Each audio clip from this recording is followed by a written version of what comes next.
Hello, and thanks for stopping by.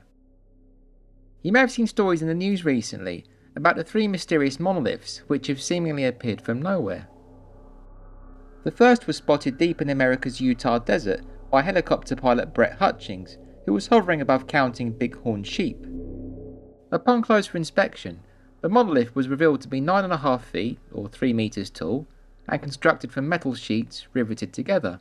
Being a pretty hefty object, how it ended up there miles from anywhere is quite a mystery. Shortly after its discovery, the monolith disappeared, reputedly carted off by a group of 4 unidentified men. The second monolith was spotted soon afterwards, although this one was thousands of miles away in Romania. This one was stuck on the Bactica Domni hill, apologies if I'm pronouncing that incorrectly, which is located approximately 250 miles north of the Romanian capital Bucharest. This too has since disappeared without a trace.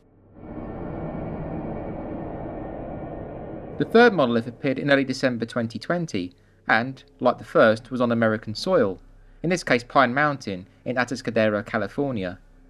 This one didn't last very long. It was swiftly torn down by a Christian group who replaced the mysterious object with a cross. Nobody knows who, or indeed what, placed these monoliths at such isolated spots. Could they be the result of a mysterious art project perhaps, or maybe a drunken prank that's gotten drastically out of hand? Who's to say extraterrestrial beings aren't involved? After all, the way 2020's been going, anything can happen. Personally, I believe the person or group responsible for these eerie structures was clearly inspired by Stanley Kubrick's 1968 film 2001: A Space Odyssey.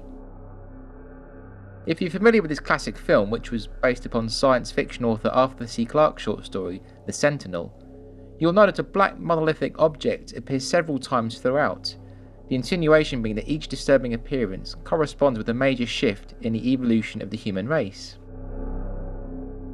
The first, for example, is revealed to our ancient ancestors at a moment when they realised natural objects can be turned into weapons. Millions of years later, mankind has evolved to the point where space travel is now possible, which, as shown in a particularly chilling scene, has resulted in the discovery of a monolith on the moon. Despite its simplicity, the design of this jet black slab is now iconic and has inspired many imitations and parodies over the years. It may come as some surprise, therefore, to learn that this was not how director Stanley Kubrick first envisioned the monolith. Its first incarnation was rather different, and if you want to see how this original design looked, you can, because it's on public display in central London. The early monolith design is tucked away behind the large Tower Hotel, which is located in the upmarket St Catherine's Dock Marina. You'll notice the block has a crown carved into it, which I'll explain shortly. Looking at the old prop, it's plain to see that, rather than being solid black, Kubrick originally intended the monolith to be transparent. The prototype, which, unlike the monoliths featured in the film, is displayed horizontally, is made from acrylic and weighs approximately 2 tons. Apparently it was the world's heaviest block of acrylic when Kubrick commissioned it in the late 1960s. It was forged by the aptly named Stanley Plastics, who are based in Midhurst, West Sussex, and are still in business today. Once created, the monolith was hauled over to Bournemouth Studios, just outside of North London, where Stanley Kubrick was working on his masterpiece, using all 9 of the studio's stages. Although the monolith he ordered may well have been the world's chunkiest slab of acrylic, Kubrick, who was notoriously fussy with a meticulous eye for detail, decided that the prop wasn't for him. He said it looked too sparkly under the studio lights. As a result, he switched to the black design, which was crafted from basalt, thus providing the object with its now famous brooding aura. Meanwhile, the unwanted acrylic monolith was left to gather dust at Bournemouth Studios for a number of years, no doubt because it was too heavy to shift anywhere else. However, it gained a new lease of life in 1977, when a public artwork was commissioned to celebrate Queen Elizabeth II's Silver Jubilee. The acrylic block was handed to sculptor Arthur Fleischmann, an artist who'd pioneered the use of perspex in sculpture, and it was he who carved the crown into it, which we now see today. The Queen herself unveiled the sculpture in June 1977, and Kubrick's unwanted prop has been on public display ever since, so a lot longer than the recent monoliths which have recently materialised and then vanished in various parts of the world.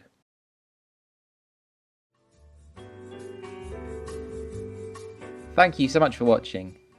I'd be interested to hear what you think of Kubrick's first monolith design. Do you think he was right to ditch it? Let me know in the comments below.